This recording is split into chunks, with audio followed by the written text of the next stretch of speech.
Our boy Wang Han is on his delivery route when his phone starts blowing up mid-hustle. He answers and some random girl immediately hits him with the, "I'm pregnant with your child" line. Wang Han ain't falling for that old scam, hanging up on her like she's wasting his time.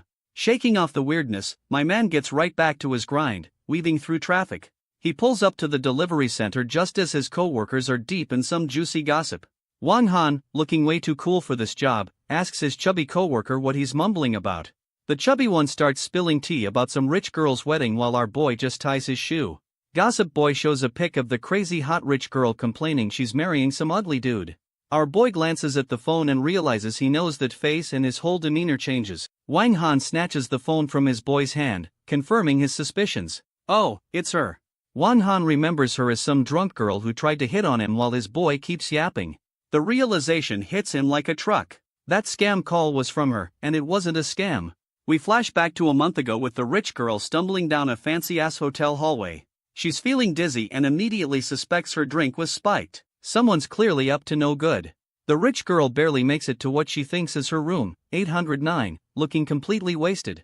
She finds the door unlocked and just walks in, because that's not a massive red flag at all. Meanwhile, in a different room, our boy Wang Han is chugging something, looking absolutely defeated. My man's complaining about his aura being too intense, which is why he's stuck delivering food. The drugged-up rich girl stumbles into his room by mistake and just face plants onto the bed. She wakes up all hot and bothered, asking our boy if he's there to help her. Oh, we know where this is going. Our boy Wang Han is completely mesmerized, thinking she's a goddess while he's blushing like a tomato. The rich girl gets right up in his face asking for help, and my man's brain just blue screens. And we get the classic fade to black scene because of course we do. We all know what happened next. Gossip boy snaps our man out of his spicy flashback, pulling him back to the boring present. The chubby co-worker starts roasting him for spacing out, ironically asking if he hooked up with the Heiress. The whole delivery squad joins in, clowning on Wang Han for all the wild stories he tells. Wang Han, cool as a cucumber, lights a smoke and claims he's just hiding in plain sight. His boys are still not buying it, but Wang Han just tells everyone to get back to work.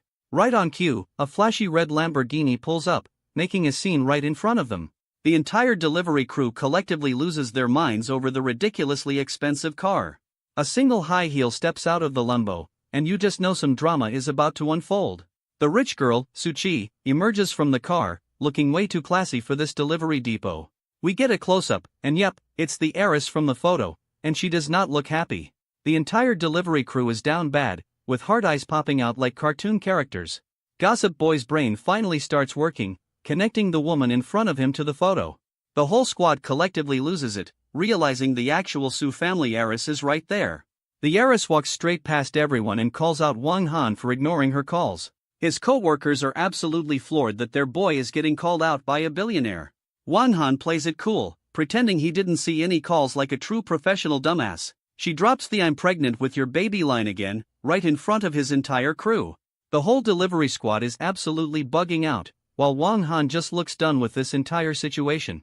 Our boy, still in denial, asks the Heiress if she's sure, clearly hoping this is all a huge mistake. Suki hits him with a dead serious stare and tells him they're going to the hospital to prove it. Gossip boy and the crew are now his personal hype men, telling him to get in the damn car already. Wang Han finally agrees but is still worried about his job, asking his boys to cover for him. The Lambo peels out, leaving the delivery depot and all logic behind in a cloud of dust. In the car, our boy is still trying to process, asking her if the baby is actually his.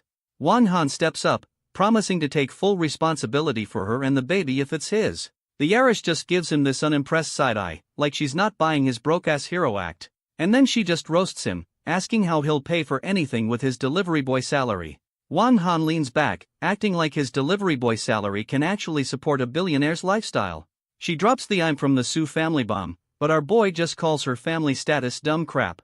The Heiress is done talking and decides to let her high heel on the gas pedal speak for her. She absolutely floors it, giving Wang Han a taste of that rich girl road rage he wasn't ready for. Our boy is freaking out, accusing her of trying to kill him while she just ignores his broke ass. They finally pull up to the hospital, and she tells him to get out like he's trash. Suki steps out looking like a final boss while Wang Han is still recovering from the whiplash. She warns him that her family will literally erase him if they find out he knocked her up. Wang Han, with zero survival instinct, puffs out his chest and screams about taking responsibility anyway. The heiress, completely unimpressed by his shouting, just tells him to shut up and get inside. Some random old dude in a hospital gown tells them to wait, adding to the weird-ass vibe. Our boy finally reads the sign for the operating room and starts asking the right questions. The heiress just gives him a cold look over her shoulder, telling him she's going in. The realization finally hits our boy's single brain cell. She's not here for a checkup.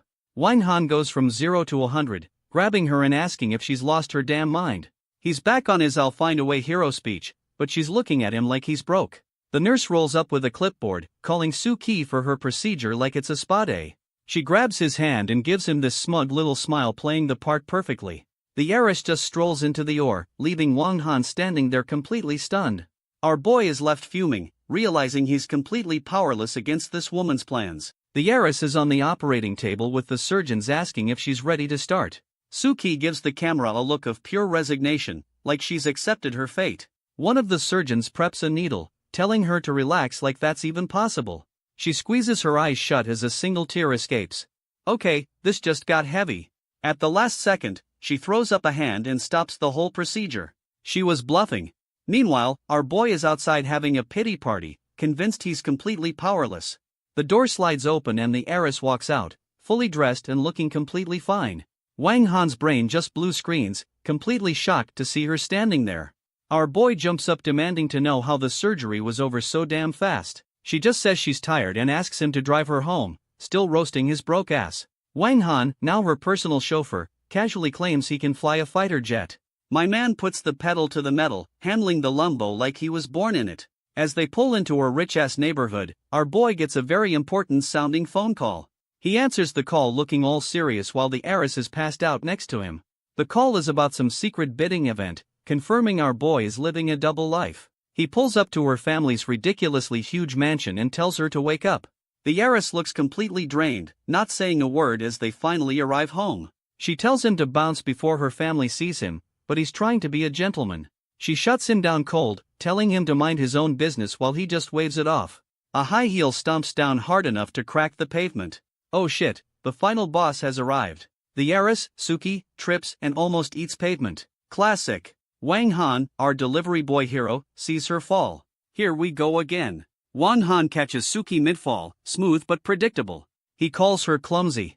Dude, she's rich, not graceful. Suki grabs his shirt, probably about to unleash hell. Oh. She punches him in the chest. Damn girl, chill. Wang grabs her hair. This is escalating quickly. He grabs her leg. This is getting weird. Bro, Wang carries her bridal style.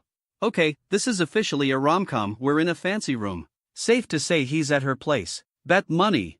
Our boy Wang is now playing doctor, tending to the heiress's ankle in her ridiculously fancy living room. Suki is trying to act tough, but my man insists on patching her up, pulling out a whole first aid kit.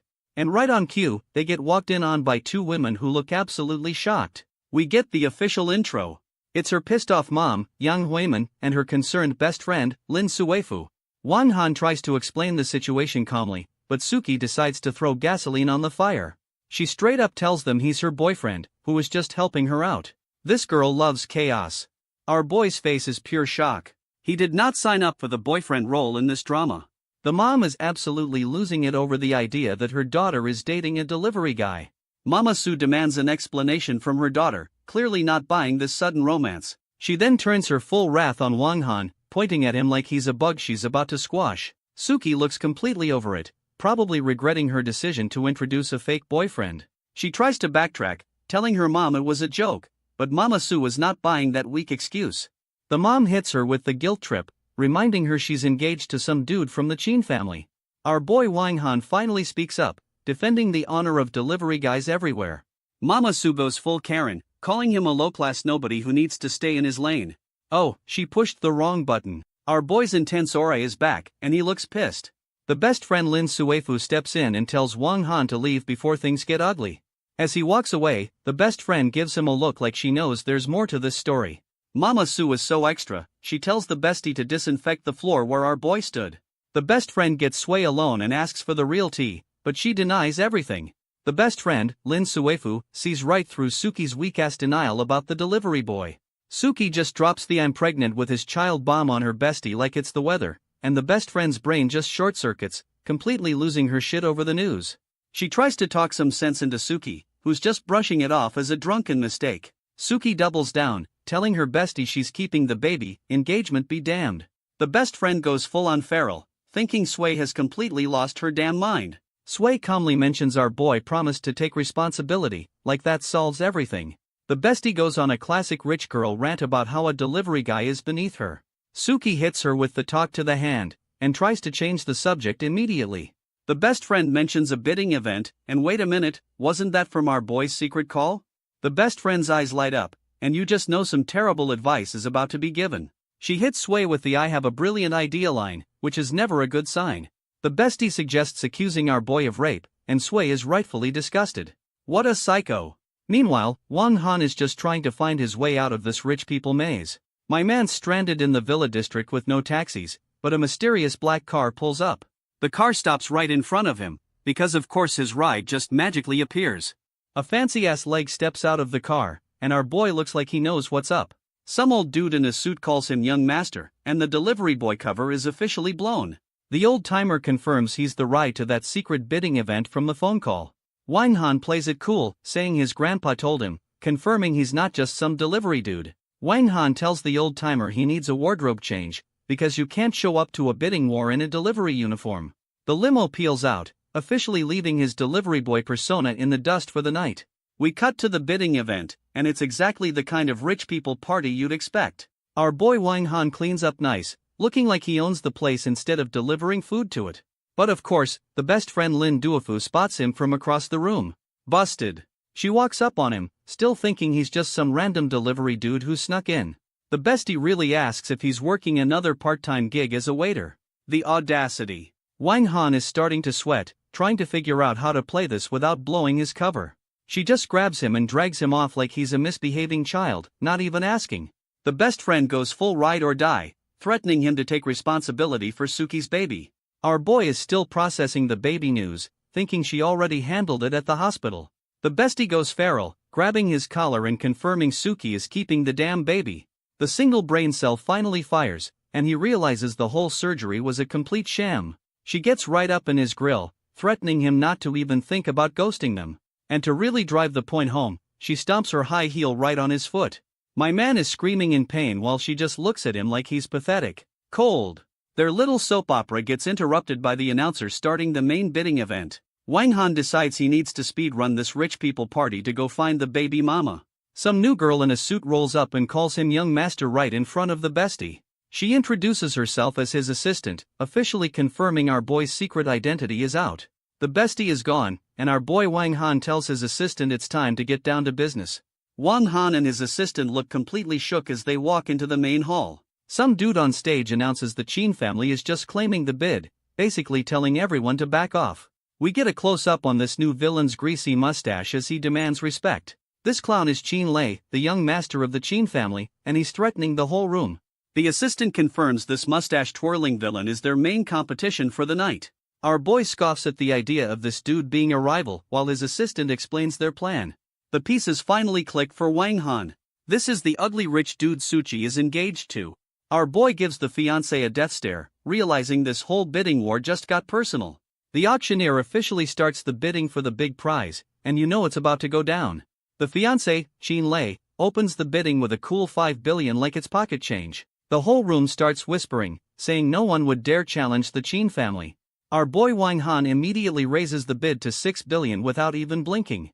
The crowd absolutely loses it, wondering who this dude with a death wish is. Everyone's gossiping about how this clueless new guy is about to get himself killed. The fiancé's fist clenches so hard you can feel his ego bruising from across the room. Mustache Man starts screaming, asking who the hell is trying to start trouble with him.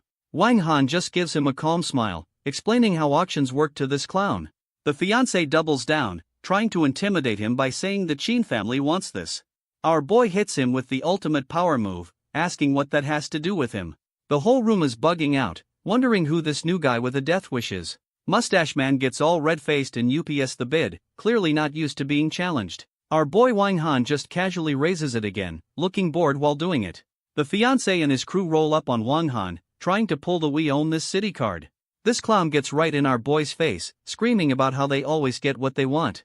Mustache Man throws out another bid and a death threat, thinking that'll scare him off. Wang Han just laughs, completely unbothered by the little man's temper tantrum. Our boy hits him with the 1 billion bid, and you can just feel the ego shatter. The fiancé finally snaps and throws a punch, screaming about feeding him to dogs. Wang Han catches the punch like it's a slow-pitched softball, not even breaking a sweat.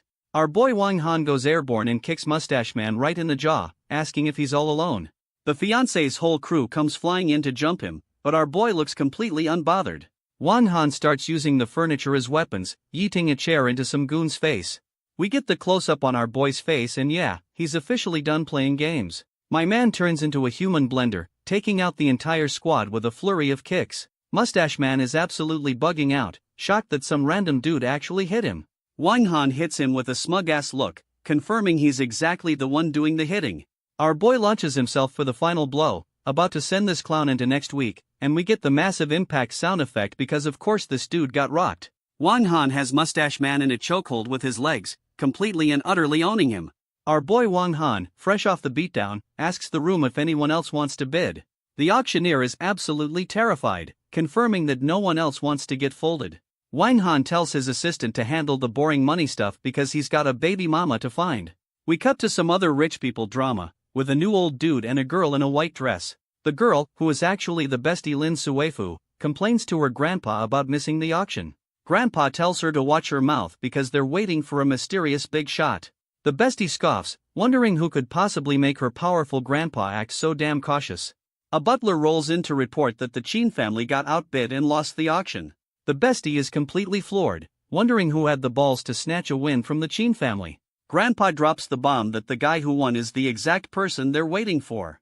The bestie tells her grandpa she's got a dip to make a call, clearly trying to escape the awkward waiting. She's speed walking down the hall, realizing the Chin family's L means Suchi's engagement is probably off. And of course, she's so busy with her phone she walks right into our boy Wang Han.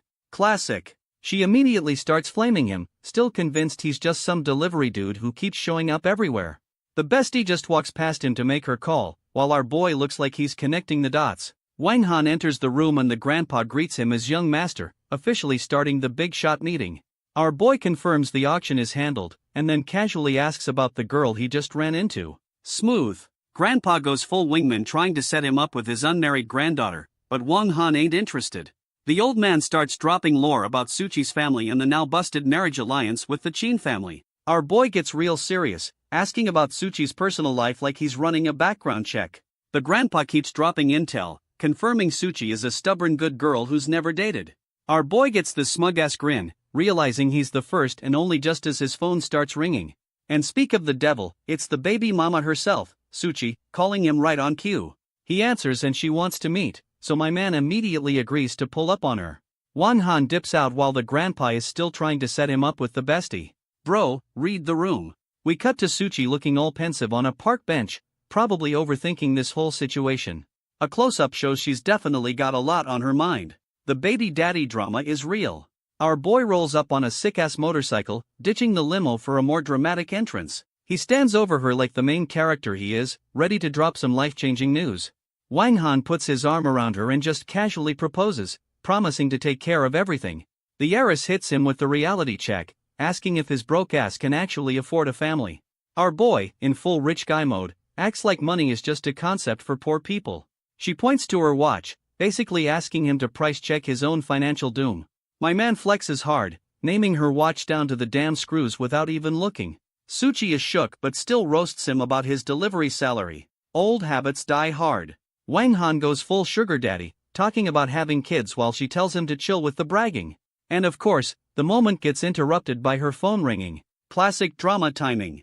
It's Mama Su telling her to get home because some new Chin family dude is there for the wedding talk. Suchi looks completely defeated and asks for a ride home, and our boy is all too happy to oblige. He tells her to hop on the bike, ready to continue his mysterious bad boy act. Our boy Wang Han is absolutely flying down the street on his bike with the baby mama holding on.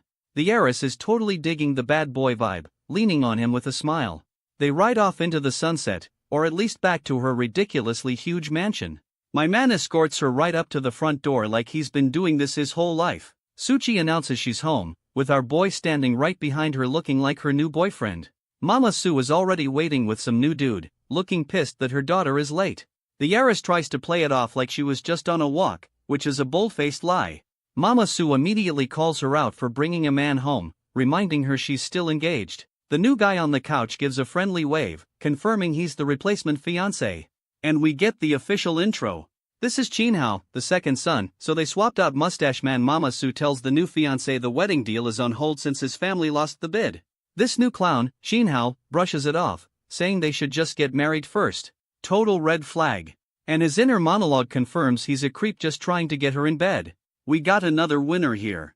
Mama Su starts pressuring her daughter, dangling a $1 billion bailout for the family business. Suchi ain't having it, giving them a hard no with her whole chest. Both the new fiancé and Mama Su are completely stunned that she'd dare to refuse. Suchi grabs our boy and drops the ultimate bomb. She's pregnant with his kid. Oh, it's on now. Mama Su's face just completely shatters. The meltdown is officially in progress. She points at our boy, screaming about him being a delivery guy while Suchi tries to calm her down. Mama Su goes full-on psycho, about to slap her own daughter for having no shame. Our boy Wang Han catches the slap mid-air because nobody hits the baby mama. He steps in between them, asking Mama Su what her problem is with delivery guys. My man calls her out for trying to sell her daughter, asking who really has no shame. Mama Su goes absolutely feral, screaming at him to let her go like he's a bug. The replacement fiancé, Chinhao, finally pipes up, calling the heiress a slut. This new clown starts threatening to kill her for embarrassing him. Bro, you just got here. The fiancé throws a punch at Suchi, but our boy smacks him down like a fly. Wang Han sends the clown flying across the room with a single backhand. Our boy pulls the baby mama close, claiming his woman and his kid. Damn, that was smooth. The fiancé is on the floor, throwing a tantrum and threatening them both. Pathetic. The replacement fiancé, Chinhao, grabs a heavy-ass ashtray because his fists clearly weren't working. This clown charges in screaming he's gonna kill our boy, who looks completely unimpressed. My man tells the baby mama to stand back, and she's clearly digging the protector act. The clown swings for the fences, trying to take our boy's head off with that ashtray. Wang Han dodges like it's nothing and just folds the dude with a single punch. Our boy stands over the clown, dropping the classic "you dare touch my woman" line. He gets on top of the replacement fiancé, ready to teach him a very painful lesson. My man just starts wailing on him, and the clown is screaming his head off. The replacement fiancé is getting his face rearranged and is now crying for help. Pathetic. The baby mama finally steps in and tells our boy to stop before he actually kills him. And just when you think it can't get any crazier, the final boss grandpa rolls in with his crew. The heiress recognizes her grandpa, while our boy Wang Han just stands there like he owns the place. The whole squad walks in on the replacement fiancé, knocked out cold on the floor. Talk about awkward timing. Grandpa Su hits them with the "I heard everything" line, and you know shit's about to get real. The old man points his cane at our boy, demanding to know if she's really pregnant by a delivery guy. Su Ki with zero hesitation just confirms it. Damn, she's really committing to this. The whole family starts bugging out, screaming about aborting the baby to save their asses. Some new Chin family goon says even if she does, she's still trash to them. Classy. Her family is in full meltdown mode, blaming her for ruining everything like a bunch of drama queens. The heiress just looks completely defeated, probably realizing her entire family is garbage. The heiress Suki finally snaps and tells her whole garbage family to shut the hell up. All the stress finally hits her, and she starts to pass out right in the middle of the drama. Our boy Wang Han catches her mid-feint going full hero mode and promising to get her out of there. Grandpa Su starts screaming at him to let her go, threatening to break his legs. Old man's got some nerve. Wang Han gives them a death stare, calling them out for being absolute monsters to their own daughter. He just scoops her up bridal style and starts walking out, completely ignoring her family's meltdown. The family goons try to stop him, so my man just stomps the ground and sends them flying. Our boy gives the room a final challenge, asking if anyone else wants to get wrecked. The entire family is completely shook, finally realizing they can't do shit to stop him. He just walks out the front door with her, leaving her trash family to stare in disbelief. Our boy takes the baby mama back to his delivery guy apartment, which looks surprisingly decent. He gently lays the passed-out heiress on his couch, trying to be a gentleman for once. As he sets her down, her phone slips out of her purse. You know something's about to be revealed. My man picks up the phone, probably about to snoop through her DMs or something. He realizes it's her birthday, and her whole family just treated her like absolute garbage. Damn. Wang Han goes full protector mode, vowing to flex on everyone because she's his woman now. 20 minutes later, the heiress finally starts waking up from her drama-induced nap. She sits up, looking around all confused, like she just woke up from a 3-day bender. Our boy rolls in wearing an apron, offering her food like he's a damn 5-star chef. My man cooked a whole-ass banquet for her birthday. The delivery boy act is officially dead. My man is flexing his 5-star cooking skills, saying even a princess would beg for a bite. The heiress tells him to shut up with the bragging, but you can tell she's totally impressed. She lays down a weird rule about not saying the word die, and our boy is completely lost. And then he pulls out a whole-ass birthday cake from thin air. This dude's full of surprises. He hits her with the happy birthday and a wink, going for the full-on charm offensive. The heiress is completely shook, asking how he knew. My man definitely went through her phone. He's just soaking it in, asking if she's impressed while she's having a full-on emotional crisis. We get the close-up on the single tear. Yep, he got her right in the feels. Our boy offers his shoulder to cry on, flexing that even supermodels don't get this privilege. And she just laughs, looking genuinely happy for once. Okay, that was actually pretty smooth. The heiress offers our boy a bite, looking way too comfortable in his apartment. She admits he's cooking his fire, and my man just hits her with a smug. Of course, they're doing the whole birthday wish thing, and it's getting dangerously domestic in here. Our boy gets down to business, asking her what the plan is with that smug-ass grin. The heiress calls him out, asking if he's really gonna step up like he promised. He challenges her to marry a delivery guy, and she just agrees on the spot. These two are insane. The baby mama is all in, looking like she's ready to burn her old life to the ground. Our boy looks like this was his master plan all along. This dude is playing 4D chess. And of course, his secret life phone starts blowing up, ruining the moment. He steps away to take the call, and you just know it's more rich people business. Our boy is on the phone with his subordinate, asking for the latest drama in his secret life. His boy warns him some assassin named Hydra is in town specifically to put him in the ground. Wong Han, cool as ever, just lights a smoke and says he'll deal with it tomorrow. We cut to the heiress, Suki, getting a birthday call from her bestie while eating cake. The bestie is pissed our boy wished her a happy birthday first, still roasting him for being a delivery guy. Suki just keeps eating her cake, completely ignoring her friend's incoming meltdown. She drops the "we're getting married tomorrow" bomb, and the bestie's brain just short-circuits again. The best friend is in full-on panic mode, trying to figure out how to save her from this disaster. The heiress says she'll beg the big shot who won the auction for help, not knowing it's him. Meanwhile, our boy gets word that some eldest princess is asking about him. This dude's got problems. Our boy is pissed, asking his subordinate if he really snitched on his location to this new mystery girl. His boy is bugging out, saying this princess would have literally castrated him if he didn't talk. Wong Han is so stressed he crushes his damn lighter. Yeah, this new girl is definitely bad news. He's screaming at his boy for selling him out after all their brothers from other mothers talk. The subordinate tries to play matchmaker before faking a bad signal and dipping. What a coward. Our boy is left alone realizing he's got yet another woman-related disaster on his hands. His phone starts buzzing again, and my man looks like he's expecting another crisis. It's a text from the bestie, Lin Zufu, formally introducing herself to the big shot auction winner. She's trying to set up a business deal and offers to do anything he asks. She has no idea. Wong Han gets a smug-ass look, realizing the baby mama's best friend is trying to simp for him. The bestie's grandpa calls to apologize for her snooping, but our boy already knows what's up. My man orders a sniper rifle for that assassin and gives the baby mama a whole business district. The heiress is just chilling in his apartment, looking way too comfortable for someone who just disowned her family. She gets a text from the big shot she's been simping for, not knowing it's the dude in the next room. The heiress is absolutely beaming, thinking her luck has finally turned around. Oh, you have no idea, girl. Our boy asks what's up, and she hits him with the "you wouldn't understand" line. The irony is killing me. He starts roasting her for reading books, trying to keep his delivery boy cover intact for some reason. My man leans in with the ultimate "you don't know me" line, and the riz is undeniable. She's completely flustered, thinking he's about to collect on that marriage promise tonight. But he hits her with the gentleman act, offering her the bed while he takes the couch. Smooth move. Our boy hits her with some unsolicited pregnancy advice before leaving her blushing in the bedroom.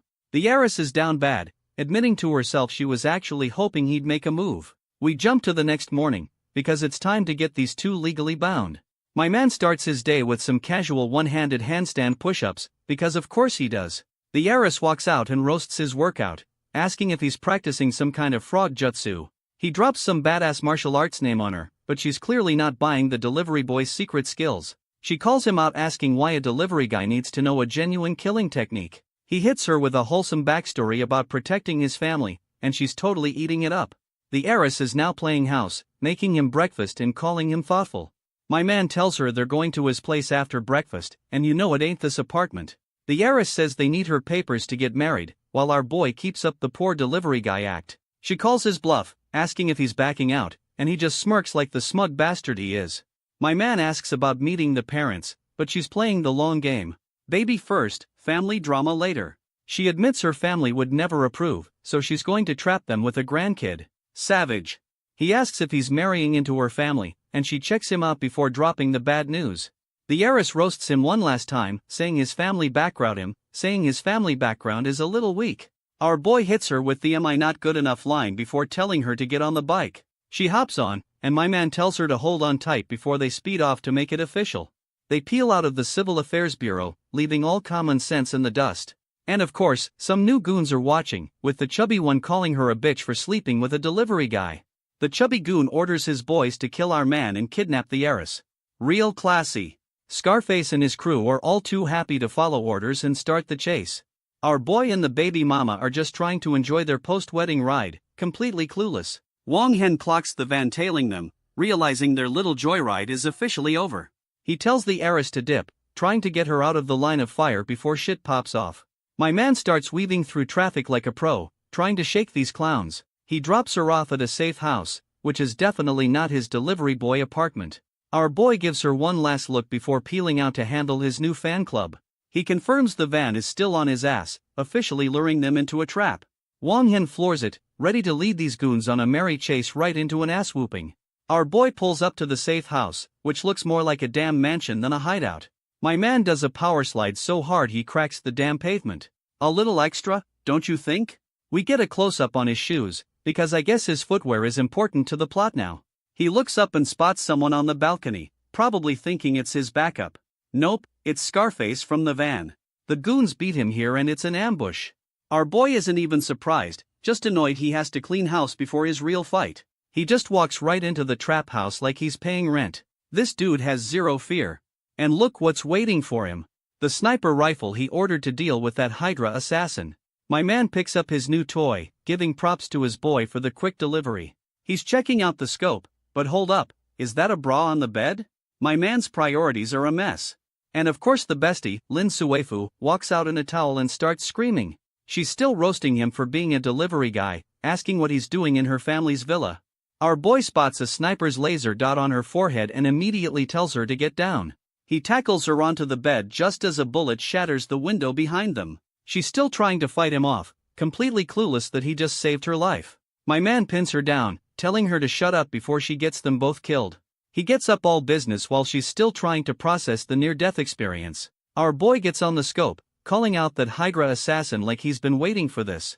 He opens fire like a damn professional and the delivery boy act is officially dead. My man literally shoots the other sniper's bullet out of the air. Okay, John Wick. The other sniper returns fire, shattering the window right where our boy's head used to be. And we see Hydra, the so-called legendary assassin, folded on the ground looking absolutely shocked. Our boy acts like it was nothing while the bestie is having a full-blown meltdown in her towel. But hold up, Wang Han's face goes from smug to oh shit real quick. A second bullet comes flying in, confirming this party has more than one uninvited guest. He screams at the bestie to get down, tackling her for the second time in 5 minutes. My man uses his own back as a shield while the bestie is just screaming her head off. He realizes there's another shooter and grabs the first piece of clothing he can find. My man eats her dress, realizing he's got Hydra, the Van Goons, and a mystery shooter to deal with. He's using her dress as a decoy, sarcastically welcoming all the guests who came to kill him. Our boy is locked and loaded while the bestie is still trying to process the whole near-death in a towel situation. My man returns fire from the damn bed, turning this fancy-ass villa into a full-on war zone. He nails the other sniper's scope dead on, and this old dude is completely floored he got outplayed. The second shooter starts spraying and praying from the rooftop, clearly pissed he just got his gear wrecked. Wang Han tackles the bestie again while she screams about him being a pervert. Girl, read the damn room. My man literally catches the bullet casing midair like some kind of action hero. He drops some lore about the bullet belonging to a whole-ass assassin organization called Abyss. Our boy asks the bestie who she pissed off, and she's just as clueless as ever. Wang Han starts sweating, realizing he only brought 2 bullets to a 3-assassin party. The bestie finally remembers she told some Eastern European boss to kick rocks. Oh, so it's her fault. Our boy shoves the bestie's head down, screaming at her to be careful while she's still in a towel. They're just chilling on the floor together, surrounded by broken glass while she's still processing. My man picks up a shard of glass talking about using his special move. Bro, this ain't an anime. He makes a full-on dash for the window, ready to take on a sniper with a piece of trash. Our boy eats the glass shard with the force of a damn bullet. The delivery boy act is so dead, the old man sniper gets a face full of glass and is absolutely bugging out. He just got styled on. And just like that, both snipers are down for the count. My man just cleared a rooftop with pocket change. Our boy stands up and tells her it's safe, dusting off his hands like he just took out the garbage. The bestie finally realizes a delivery guy can't do that, but he hits her with the mind your business. She threatens to snitch to the baby mama, but our boy just shushes her like she's a damn child. Our boy tells the bestie to shut up, realizing the party ain't over yet. The bestie is bugging out, finally understanding she's in a full-on action movie. She's clinging to him for dear life while he plays the cool hero, ready to investigate. The Van Goons finally make it inside, still confused about the delivery guy being here. Scarface and his crew decide our boy must be a common thief, not the brightest bunch. My man just strolls down the stairs and gives them a casual wave like they're old friends. He hits them with a smug-ass grin, asking if they're here for him. The ball's on this guy. Scarface starts running his mouth about the replacement fiancé and threatens to break his legs. Our boy's just trolling them now, asking what their brilliant plan is. The goons finally charge, ready to get folded for messing with the wrong delivery guy. Our boy immediately starts cleaning house, kicking some goon right in the face. Scarface gets a face full of foot, and you can tell his ego is taking a major hit. My man has already folded half the crew and Scarface is the last clown standing. Scarface is having a full-on crisis, wondering when delivery guys started training with ninjas. This clown's pride is so hurt he charges in, refusing to lose to a delivery guy. Our boy just casually leaps over him like this is some kind of video game. He stomps the sword right out of his hand, officially ending this dude's whole career. The bestie finally comes downstairs, just in time to see the aftermath of the beatdown. She starts screaming her head off, completely forgetting she just survived a sniper attack. Scarface gets back up, telling her to shut it, while our boy just watches, completely unimpressed. Scarface grabs the bestie, pulling the classic I'll use the girl as a shield move. He puts a sword to her throat, but the bestie is still trying to threaten him with her grandpa. Our boy Wong Han just calls his bluff, telling him to go ahead and do it. Ice cold. My man keeps walking forward, taunting the goon who is now visibly panicking. Wong Han hits him with the "you don't have the balls" stare, and he's not wrong. Scarface is completely losing his shit, screaming at him to stop. Yeah, he's bluffing. Something flies past them and cracks the wall. My man is using telekinesis now? Nope. Our boy just teleported in front of him and stopped the blade with 2 fingers. Scarface is having a full-on meltdown, realizing he's completely powerless against this dude. Wong Han just stares him down, asking again why he hasn't done it yet. Absolute menace. Scarface is stuttering his ass off, finally realizing he picked a fight with the main character. Our boy just shatters the damn sword with his bare fingers. The delivery boy act is officially buried. The goon and the bestie are both completely bugging out, wondering what kind of anime shit this is. My man lifts him by the throat, calling him worthless trash while the bestie just watches the show. This clown tries to name drop his gang, the Black Dragon Society, like that's supposed to be a threat. Wong Han hits him with the "and so what" before smacking him into next Tuesday. Absolutely savage. And just like that, the last goon is folded on the floor, leaving our boy standing victorious. The goon tries to guilt trip him about the path of crime. Bro, you literally just kidnapped a girl. Our boy is not having any of that weak-ass excuse and just stomps the dude's face in. Scarface is screaming his head off as he gets a free dental rearrangement. That's a wrap, folks. Scarface is on the floor, pulling the "I have an old mom" card to stop the beat down. Pathetic. Our boy gives him 3 seconds before Scarface snitches that the replacement fiancé is after the baby mama.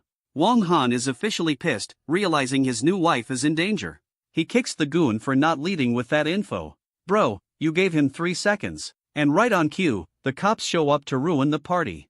The bestie is now fully dressed, by the way. Our boy tells the bestie to handle the cops and dips out to go save his wife. The cops roll in, trying to calm down the bestie who looks like she's seen it all before. One of the cops flashes his badge, asking for the story. Time for some creative storytelling. The bestie spins a yarn about a home invasion while she was showering. A classic, believable lie. The cops haul away the goons while the bestie watches, having successfully covered our boy's ass. The cops find the two snipers our boy just folded, realizing they ain't your average street thugs. Meanwhile, the replacement fiancé admits he drugged the baby mama before. Bro, this is a whole new level of psycho. The baby mama is trying to get this clown out of her room, but he's still pissed about our boy. And this psycho just lunges at her, officially choosing the go to jail forever speedrun. Meanwhile, the sleazy fiancé /U00E9 Shinhao is cornering Suchi in a hotel room, and she tells him to get out, but he is not taking no for an answer this time, lunging at her while making some truly disgusting threats. Then he pins her to the bed, gloating that no one will come to save her, even mocking the stinking delivery guy for being unable to save himself. And his villain speech is cut short by a shoe rearranging his face, because Wang Han has arrived, sending the creep flying with a perfectly timed kick. Wang Han stands over the creep laying down the law about touching his woman. So of course the rich boy pulls out the classic, "Do you know who my dad is?" card? And our boy's response is basically, "I do not care and he is gonna pay for you." This just prompts another charge with Chin-hao screaming about his rich dad's power, earning him a second kick for his troubles, this time straight to the gut. With the trash officially taken out the window, he calmly tells Suchi she is safe now, and she melts into his arms completely relieved he showed up, while the loser scrambles away still yelling threats about the delivery guy.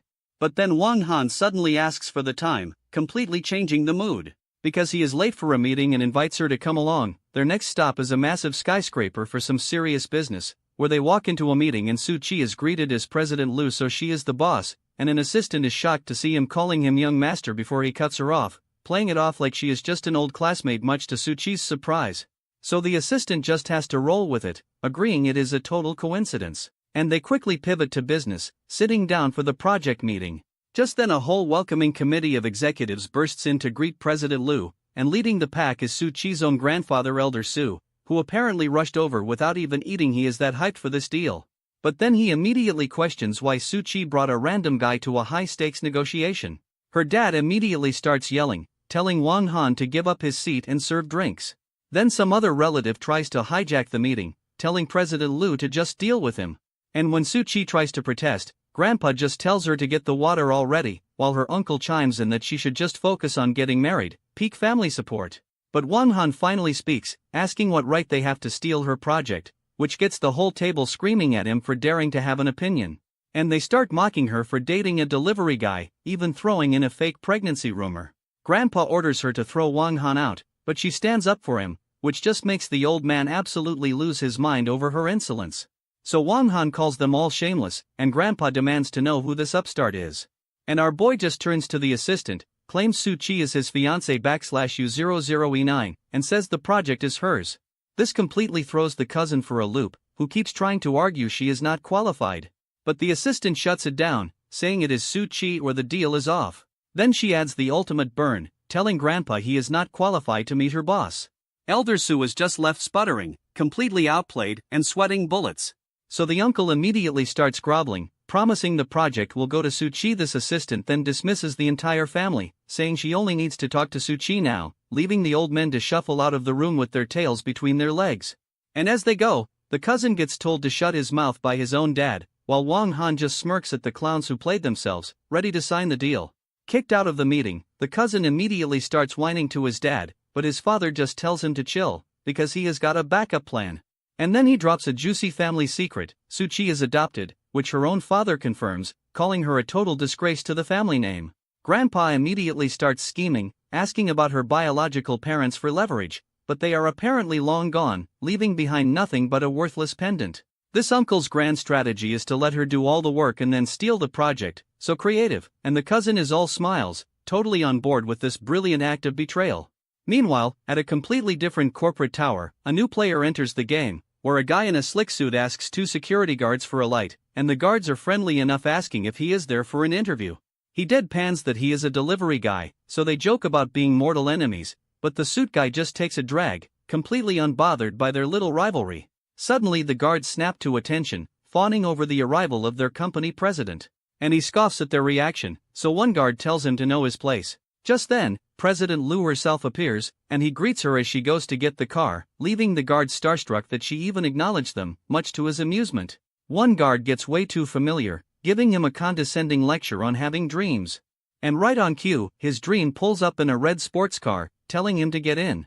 He gives the stunned guards a final wave, leaving them to question their entire reality. His guards are left completely speechless as the sports car peels out, and inside President Liu is thrilled, saying he must have a big shot to thank for the project. So he smirks that she'd better thank him properly, then drops that they are getting married tomorrow.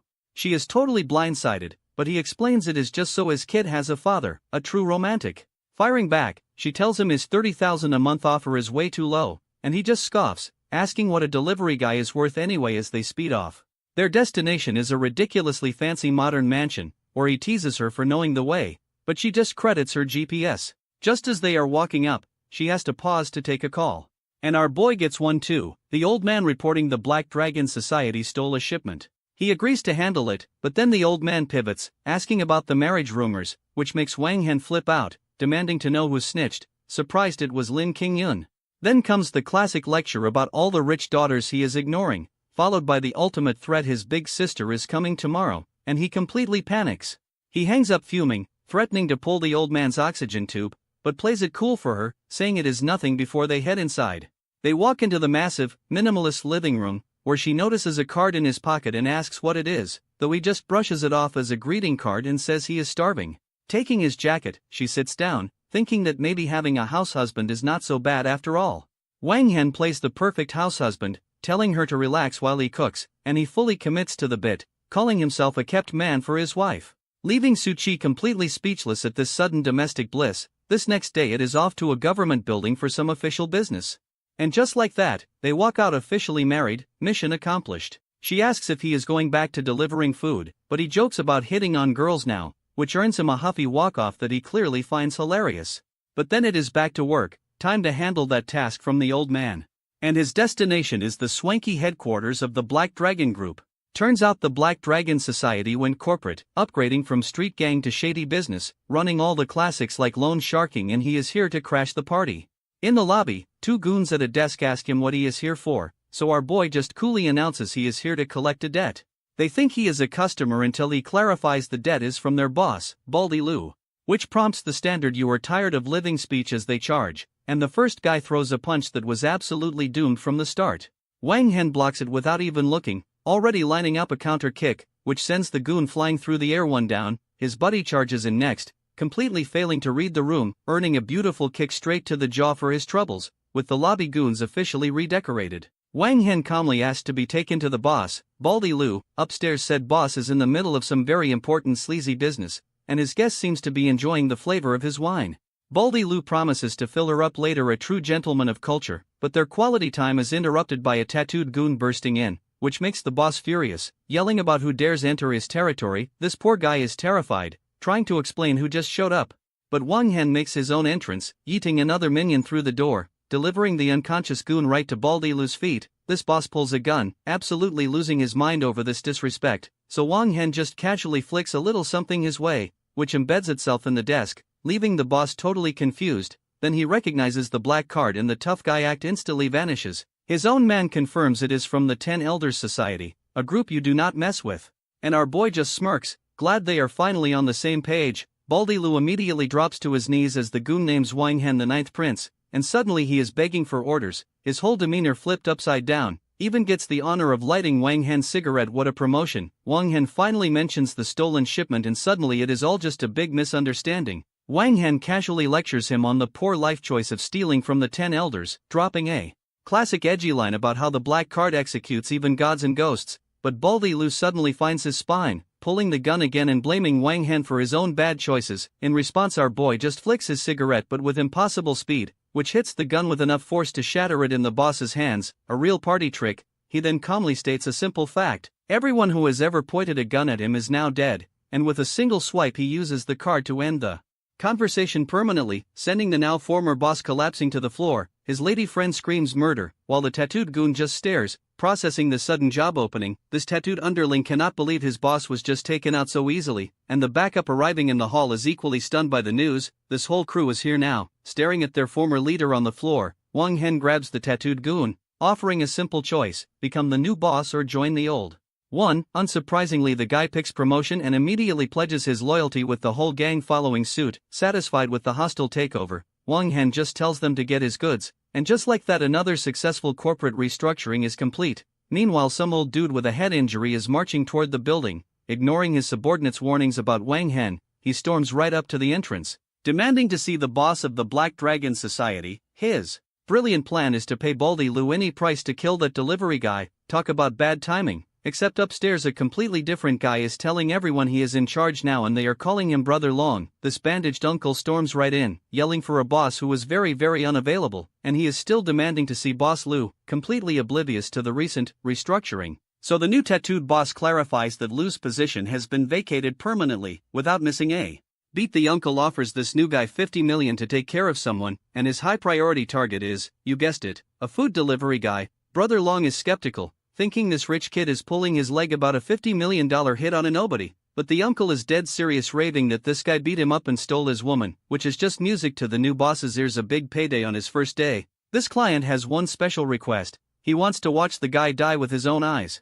And with that, Brother Long rallies the troops to go get revenge for their new best friend. Meanwhile Wang Hen is back in his delivery uniform getting ready for a shift, and he casually waves goodbye to his co-workers. Hopping on his sport bike, he takes a cool drag from his cigarette, totally unaware of the posse heading his way. Suddenly a black van cuts him off hard in the middle of the street. It is the bandaged uncle leaning out with a pipe and a face full of misplaced confidence. Wang Hen just stops his bike, looking more annoyed than anything else. This uncle launches into a rage-fueled speech vowing to make him kneel and cry, then charges forward swinging his lead pipe with everything he has got. In response Wang Hen just flicks his fingers, sending a little something to shut him up, and follows it with a knee to the gut, asking who was supposed to be kneeling now. Wang Hen repeats the uncle's threat right back at him, and just like that the guy is forced to his knees on the pavement. This uncle, not one for self-preservation, starts screaming at his hired help to do their job, but our boy just casually lights a cigarette as the whole crew piles out of the van. This new boss, Brother Long, smirks, saying he is curious to see how tough a delivery guy can be, while his client demands they make Wang Hen wish he were dead. A real charmer. Brother Long gets way too familiar, putting a hand on Wang Hen's shoulder, which is a move with a notoriously short life expectancy around our boy. Wang Hen immediately asks who he is calling friend while twisting his arm into a pretzel, then scolds him for getting arrogant 5 minutes into his new management position. This new boss suddenly recognizes him, panicking and calling him the Ninth Prince, which leaves the bandaged uncle totally baffled by this sudden change in tone. So Brother Long, furious at being set up, delivers a swift kick to his now former client, sending the dude flying for the second time in as many minutes. Wang Hen puts his foot on the uncle's chest, giving him one final warning not to provoke him, and as the guy sweats buckets, our boy has one last thing to add, a little PSA that Su Chi is his wife and next time he will not be so lucky. With that business handled, he checks his phone, annoyed he is going to be late for work. This uncle, still not reading the room, yells at Brother Long for failing to take out one guy, who just explains that this is one delivery guy you absolutely cannot afford to mess with. Back on the clock, Wang Hen pulls up to a seriously sketchy apartment complex for delivery, and the inside is even worse, a real 5-star dump, so he just gets on with it, knocking on the customer's door. A guy who looks like he has been awake for a month answers, paying with cash, but Wang Hen immediately senses something is very wrong here, and his gut was right. A woman in the background screams for help. Her captor immediately smacks her, telling her to shut up while his buddy watches, and the first goon tries to play it off, telling our boy to get lost, but his partner is not so calm, deciding they need to get rid of the witness. Wang Hen cannot believe his luck, stumbling into a kidnapping on a routine delivery, and the first guy charges out ready to make a huge mistake, which earns him a swift kick right back into the apartment. One down, our boy is just so annoyed he has to get physical over a 20 yuan order. This second goon, now holding a machete, realizes this is no ordinary delivery guy, so he charges forward, screaming about sending Wang Hen to hell for being a busybody, only to have his attack stopped with one hand getting roasted for his terrible form, followed by a quick arm twist and a punch straight to the face,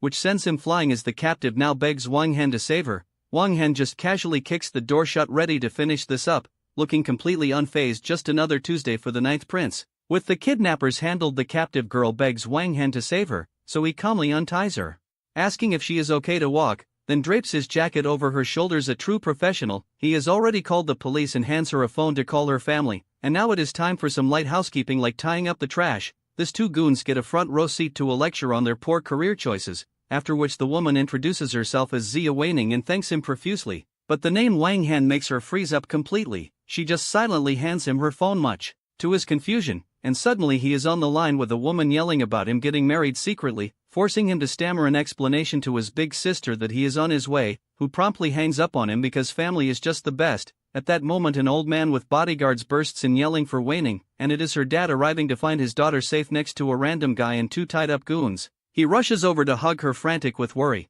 but she just points to Wang Hen, explaining this big brother saved her life, so Wang Hen just tells the cops to take the criminals he thinks he knocked out. This father offers his sincere thanks and our boy just confirms it was him, no big deal, which makes the old man realize this is no ordinary delivery guy. He is sensing a master's aura, and he pegs him as a grandmaster, offering his business card for any future trouble in the city. Wang Hen politely accepts the card from the martial arts master, promising to visit, but he immediately turns down a cushy job offered to be the guy's personal muscle, leaving the old man wishing he could have recruited such a promising young hero. Downstairs our boy heads back to his bike as the cops handle the kidnapping aftermath, muttering about all the trouble one delivery caused before deciding to go find Suchi. He peels out of there, leaving the whole mess in his rearview mirror, and pulls up to a massive corporate skyscraper. A little while later, inside some guy in a suit is telling a woman named Nan and he flew all the way back from abroad to save her from a crisis, but she Linging Pang's target of affection shuts him down cold. Help not needed, thanks. This dude then lays on a guilt trip about rejecting other women for her, so she tells him to back off and use her full name Suchi. His next brilliant move is to grab her arm, begging her to be his woman, a real class act. Suchi shoves him off, dropping the ultimate combo breaker: she is married and pregnant. This news absolutely shatters his fragile little world, and right on cue Wang Hen walks in, casually noting his growing list of rivals. The suitor immediately tries to pull rank, yelling at this employee for interrupting a very important rejection, so Wang Hen just holds up lunch for his pregnant wife and Suchi proudly introduces her husband. Our boy is just basking in the warm fuzzy feeling of being called husband for the first time, which sends the other guy into a full-on soul-crushing meltdown. Wang Hen just calmly points him to the exit, explaining that he and his wife would like some privacy, then turns his back, leaving the fuming third wheel to process his spectacular failure. This rejected suitor storms out, vowing revenge, while Suchi tells Wang Hen to fire the front desk, and our boy just smugly comments on how weak his rival was, but Suchi clarifies he cannot be a rival if there were never any feelings involved. He just smiles, taking her point as she gets ready for lunch, only for him to suddenly snatch one of the food containers away, teasing that if they have no feelings for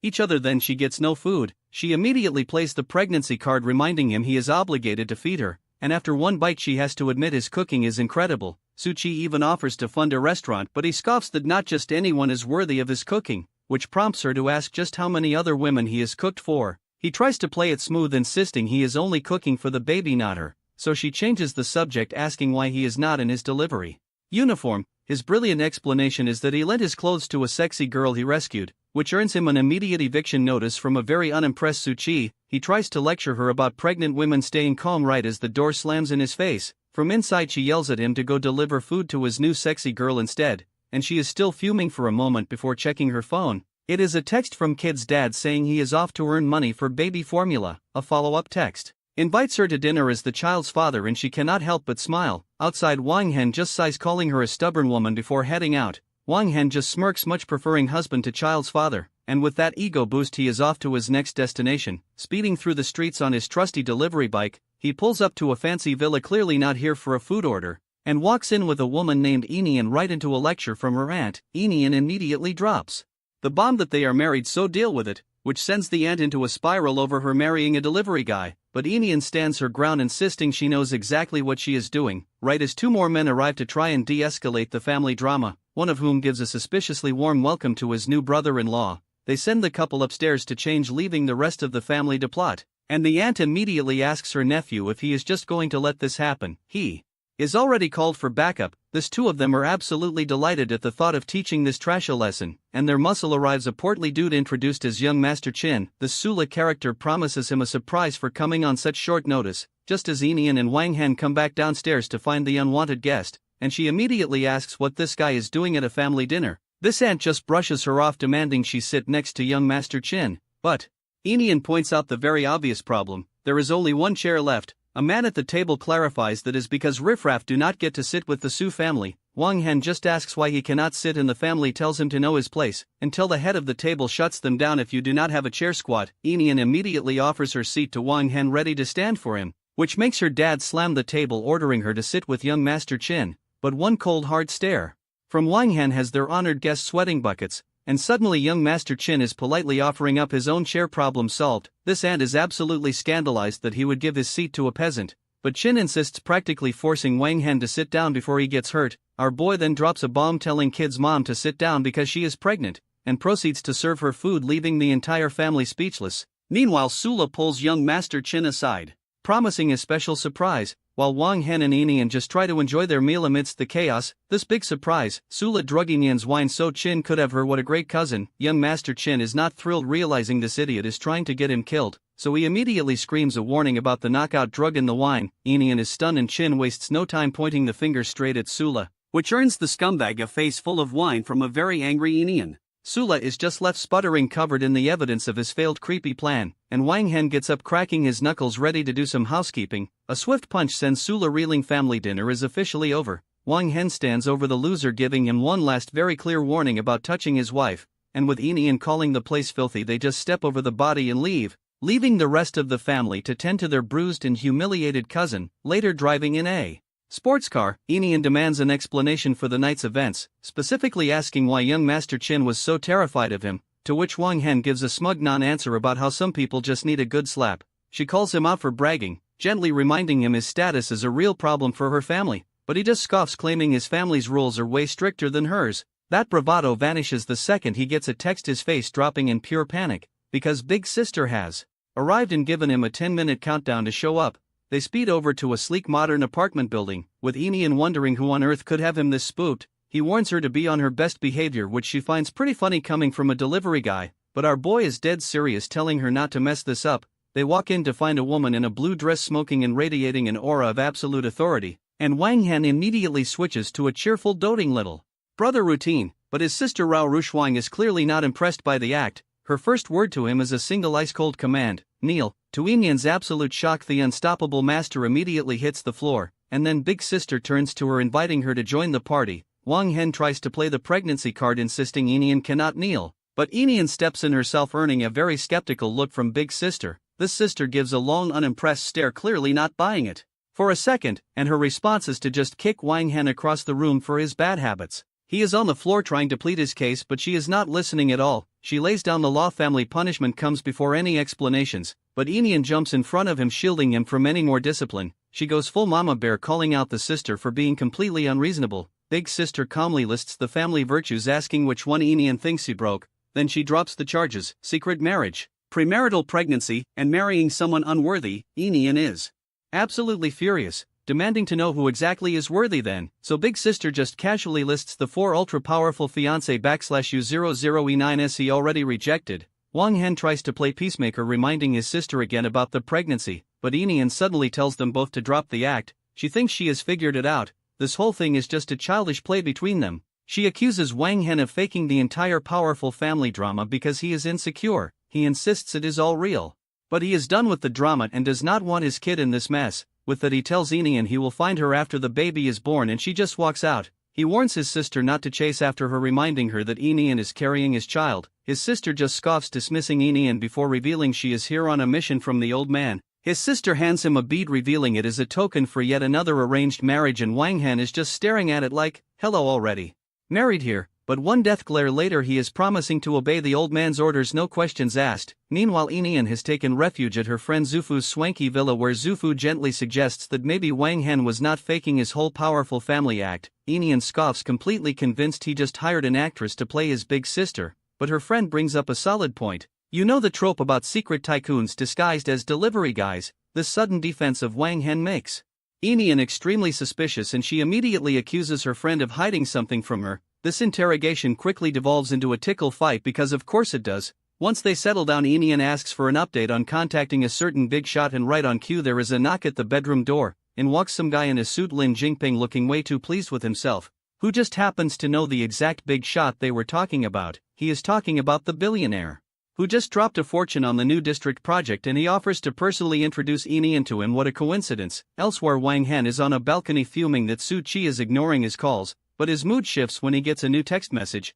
He gets his hopes up for a second, thinking it is Su Chi, only to be immediately let down. It is just the girl he rescued, asking where to return his clothes, and he bluntly tells her to just throw them out. Wang Han is left holding the marriage bead, wondering how to find this new fiancé, but his thoughts are shattered by a phone call. His subordinate Tai Tu is dead. He is stunned to hear the man drowned while heroically saving others, and back in her room the girl he rescued is crushed. He told her to just throw his clothes out. She is already spiraling, wondering if she will ever see her mysterious savior again, right as her dad barges in asking why she is so mopey. He insists he knocked, clearly trying to figure out what is on her mind before ordering her to attend the Zhou family's young master's birthday party for him. She immediately refuses, disgusted by the guy who was saved from drowning and then insulted his rescuer, so her dad pivots, asking if she ever contacted that delivery kid. She just tells him Wang Han wanted the clothes thrown away, looking defeated in her dad's eyes, accepting that his matchmaking attempt was a total bust. Meanwhile, Wang Han arrives at the Taishan Grand Hotel looking ready for business. Stepping out of a nondescript van like he owns the place, a whole crew is waiting for him, including guys called Blind Men and Smiling Buddha. Real subtle, they all greet their boss, ready to move on his command. Just then a fancy white car pulls up to the same hotel entrance, and the girl from before gets out, spotting a familiar looking back in the distance. She quickly dismisses it, telling herself she must be mistaken. While inside, the birthday boy gives a speech about surviving his near-death experience. This birthday boy Zhou Feiyu gives a speech about how his good fate saved him, not the guy who died. He then shows off a 9-layer cake because that is what is truly important here, but a reporter crashes the party asking for a comment on the hero who drowned for his sake. His polite facade instantly cracks, demanding to know who let her in. On his command, security swarms the reporter and starts dragging her away. He even lands a kick, still screaming that he survived because he is just that special. Meanwhile, the girl Wang Han rescued arrives just in time to see this charming display. She is absolutely disgusted, but her escort tells her to stay out of it. Zhou Feiyu pins the reporter to the floor with his foot, ready to teach her some manners. He raises his leg for a full-on stomp, threatening to kill her for asking a question, when a shoe suddenly flies right at his head, interrupting his little tantrum. It makes perfect contact, sending the scumbag tumbling backwards. He hits the floor in a daze, wondering what just happened. Wang Hen and his crew are here, asking who exactly he planned on killing today. This rescued girl is thrilled, realizing her brother Wang has shown up. From the ground, Zhou Feiyu just orders his men to attack the newcomers. His goons pull out batons, ready to defend their boss's right to be a monster, but Smiling Buddha just tells the first guy to get lost with a single effortless kick. One goon is already down for the count, completely neutralized, and another of Wang Han's crew takes down a second attacker with zero effort. One of Wang Han's guys drops a goon with a single brutal kick, while another sends a second goon flying with a clean right hook. This whole crew just stands there over the wreckage, not even breaking a sweat. Zhou Feiyu finally finds his voice, demanding to know who these people are. So Wang Han calmly lights a smoke, explaining his subordinate Tai Tu died saving people for nothing, and hearing this birthday boy call that sacrifice foolish really bothers him, but our villain just doubles down, screaming that his rich life is obviously more valuable. Then he calls in a whole new wave of goons to prove his point. Unfazed, Wang Han offers one chance apologize at Tai Tu's grave. Zhou Feiyu's response is predictable. He orders his men to kill them all with a sigh. Wang Han picks up a chair, noting the offer has officially expired. He brings it down with some serious force, sending the birthday boy face first into his own 9-layer cake. Covered in frosting, Zhou Feiyu can only sputter and rage from the floor, as Wang Han looms over him, confirming that second chances are now off the table. A swift kick to the face follows just for good measure. On the ground, the villain is still trying to process how some hick is doing this to him. Just then, two distinguished-looking gentlemen arrive on the scene, one named Zhou Xinghui. This birthday boy immediately starts crying for his dad to save him. "Oh, this is getting good. Daddy dearest," just points at Wang Han, ordering his bodyguard to kill him. This rescued girl begs her bodyguard to save Wang Han, who is apparently in danger. So this Grandmaster bodyguard leaps in with a flaming fist, calling our boy an arrogant brat, but Wang Han just casually catches the punch like it is absolutely nothing, and the bodyguard is completely frozen, his ultimate move totally shut down.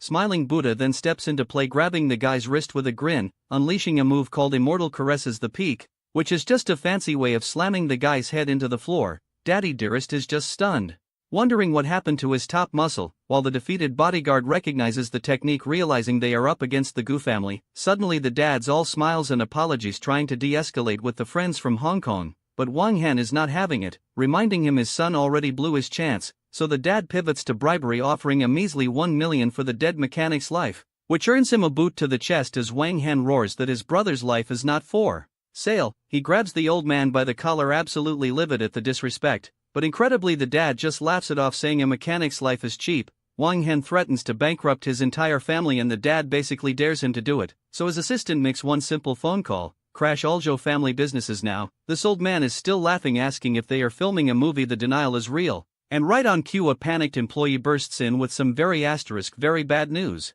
Turns out all their partners have belayed and their factories are shut down by the South China Lei clan, and just then some new big shot from the Lei clan shows up with a wink.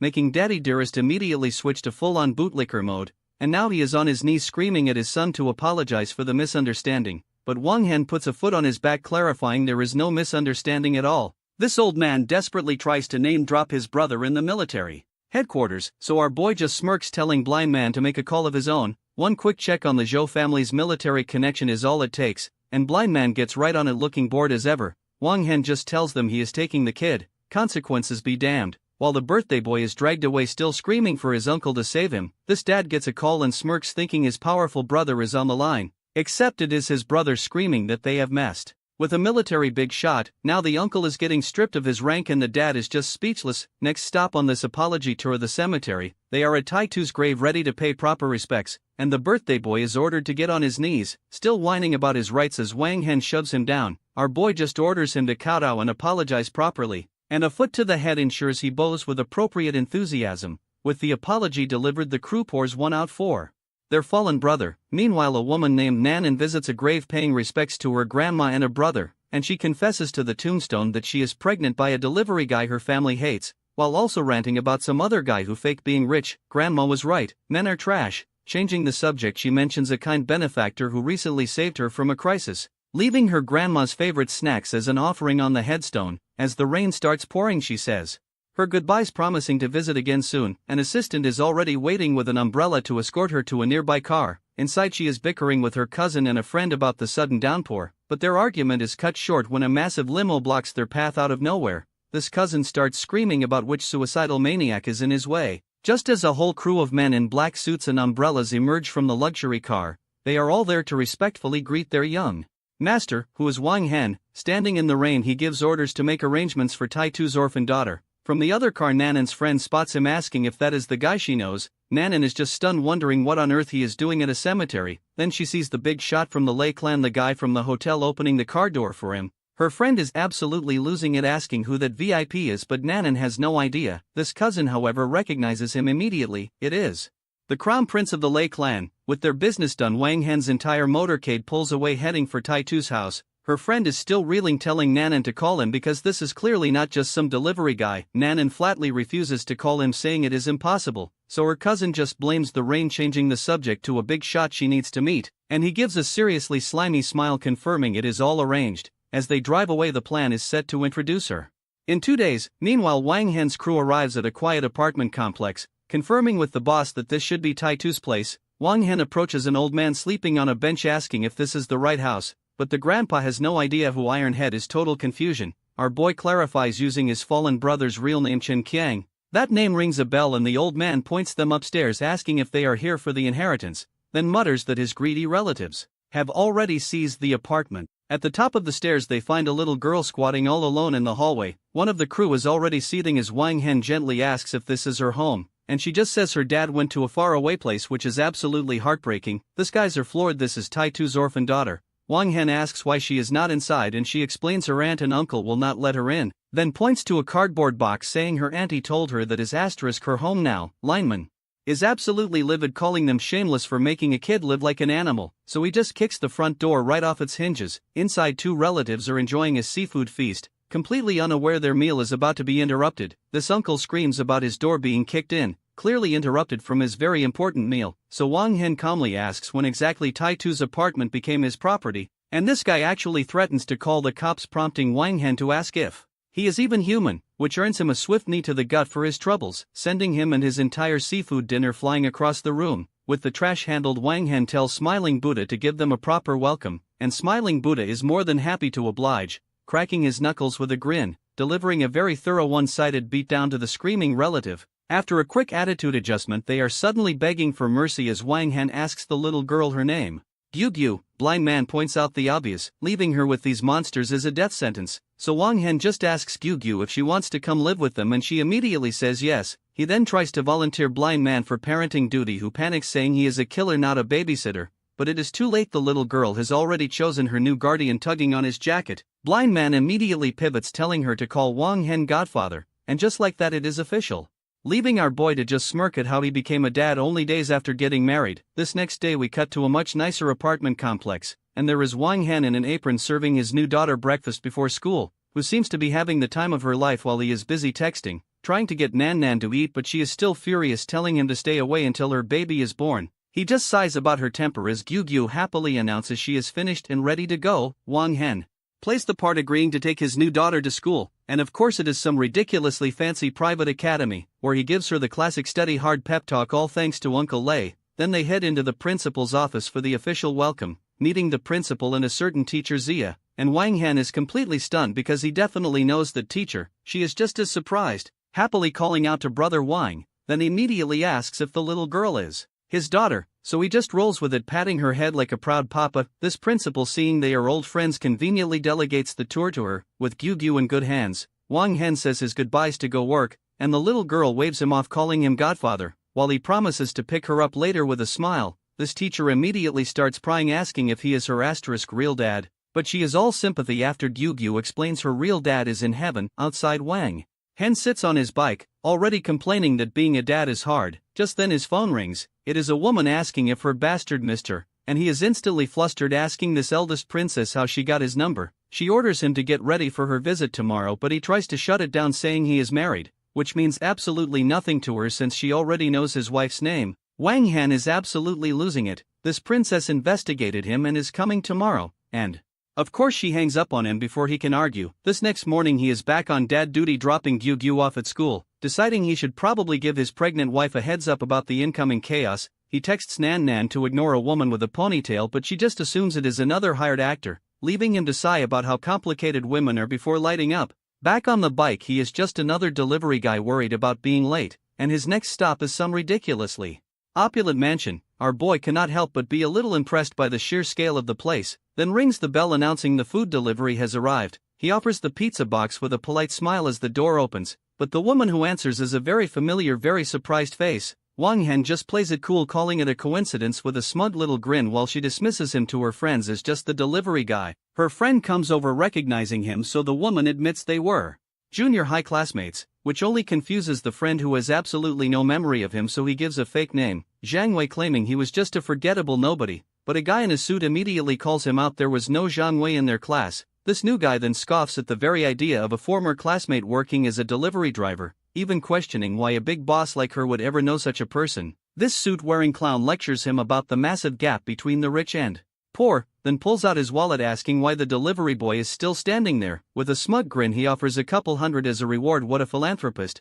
Wang Hen is barely holding back while the guy asks if his generous tip is too small. Our boy just smiles, pockets the cash, and thanks the boss for his kindness. At that moment a woman comes downstairs asking if her pizza has arrived, and it is teacher Zia, who was absolutely shocked to see brother Wang at her door. He plays it off with a nervous smile, calling it a total coincidence. This suit is baffled. She knows a delivery guy, but she calls Wang Hen her savior. She invites him into rest, but he politely declines, saying he has more orders. Her friend jumps in, mocking him for needing to work, which gets him a sharp rebuke. Wang Hen tries to dip out, but teacher Zia runs after him, calling his name. She asks for a ride to work, putting him in a seriously awkward position. This rich friends protest, calling his beat-up scooter dangerous and offering a Porsche instead, except it is not a scooter, it is a high-end sport bike, and everyone is stunned silent.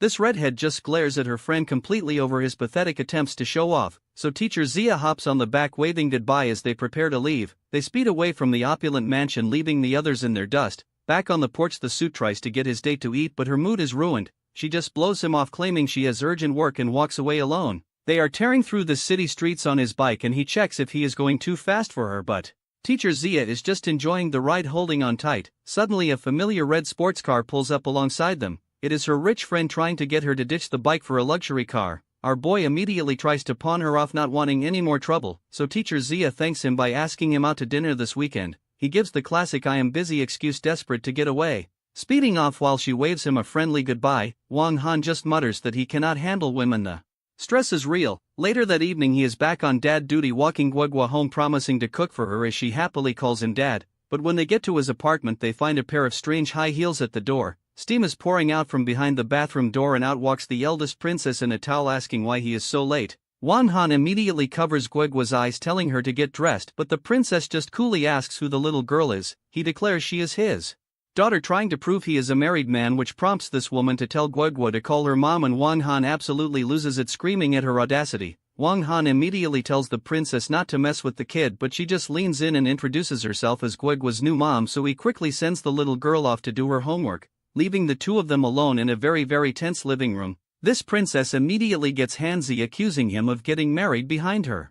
Back in our boy yelps, that was a very personal, very painful attack. She follows up with a high kick, asking if he missed this kind of attention, while he just screams at her to put on some actual clothes. Completely flustered, unfazed, she just sits back and threatens him for daring to marry someone else. Wang Han tries to be the bigger person, tossing her a jacket and repeating that he is married, but she already knows all about his shotgun wedding to Suchi. He just cuts to the chase, asking how long she plans on staying, and she lays out her 2 reasons: finding him in a business deal. A wave of relief hits Wang Han, at least she's not here to bother his wife. He tries to pivot to dinner, hoping to distract her with food, which only earns him a sarcastic jab about his new dad life. She gets right back in his face, grabbing his jacket to make a point, then calls him out for acting like a monk around her, and only her. Just then Guoguo reappears, tugging on her dress and saying she is hungry, and the poor kid immediately covers her eyes at whatever she just walked in on. Wang Han tries to shut down the drama, telling her to stop messing around so they can eat, then grabs Guoguo's hand, threatening to leave the princess behind for a dad-daughter meal, but she just smirks, promising he will be hers eventually. Zero boundaries, all confidence, so they head out to some ridiculously high-end restaurant in the city, where the princess immediately starts playing mom, offering to buy Guoguo anything.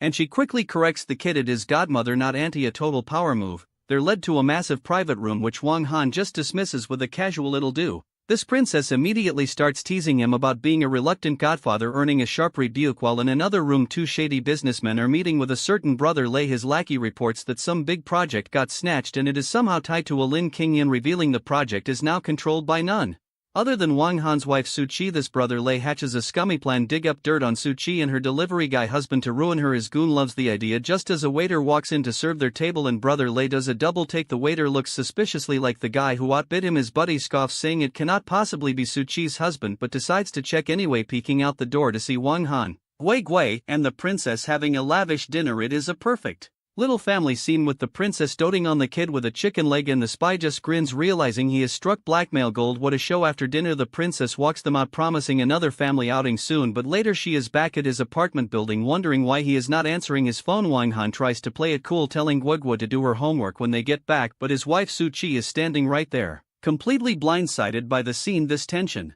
just hangs in the air for a beat, and the princess immediately introduces herself, putting on a very friendly face for Suchi. Wang Han scrambles with the worst lie ever, claiming the princess is some distant cousin in town for business. This whole crew just stands there awkwardly, with the princess trying to make a quick exit, but Suchi's suspicious glare says she is absolutely not buying a word of this. Desperate to keep the peace, Wang Han quickly invites the princess to stay for a meal. This princess immediately pokes a hole in his story, asking why a married couple is not living together, so Suchi calls his bluff, telling him to open the door, and he has no choice but to obey. Our boy is now stuck between 2 women, ready for war. Realizing this is a certified battlefield, he tries to defuse the situation by sending Guigui to her room and volunteering to cook. Left alone, Suchi immediately starts interrogating the princess about his newfound cooking skills. She mentions he only ever cooked for her, which prompts the princess to demand a taste too.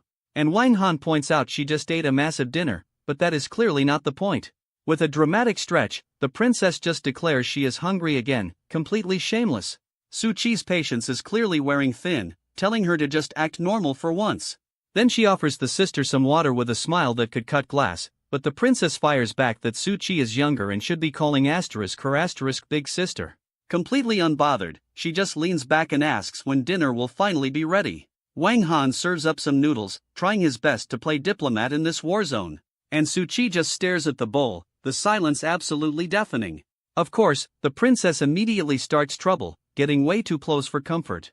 But Suchi just ignores her, calmly starting on her meal. Then she drops a tactical nuke, claiming she is pregnant and needs vinegar, a total power play. While the princess is reeling, Wang Han threatens her to just eat, but she is not backing down. At that moment, Guogu appears, asking for a story. Perfect timing, kid. This princess immediately tries to co-opt the kid, offering a story from mom. But Guogu politely calls her auntie, which gets an instant demanding correction. She even tries bribing her with candy for the title, a truly desperate play. Suchi calmly tells her to quit it, savoring every second of this failure. Calling the kid over, Suchi officially enters the "Who is the real mom" contest. She looks Guogu right in the eye and tells her to call asterisk her mom, a stone-cold finisher. This poor kid is just stunned into silence, caught in this domestic crossfire, and Wang Han is just standing there with a bowl, the absolute picture of uselessness.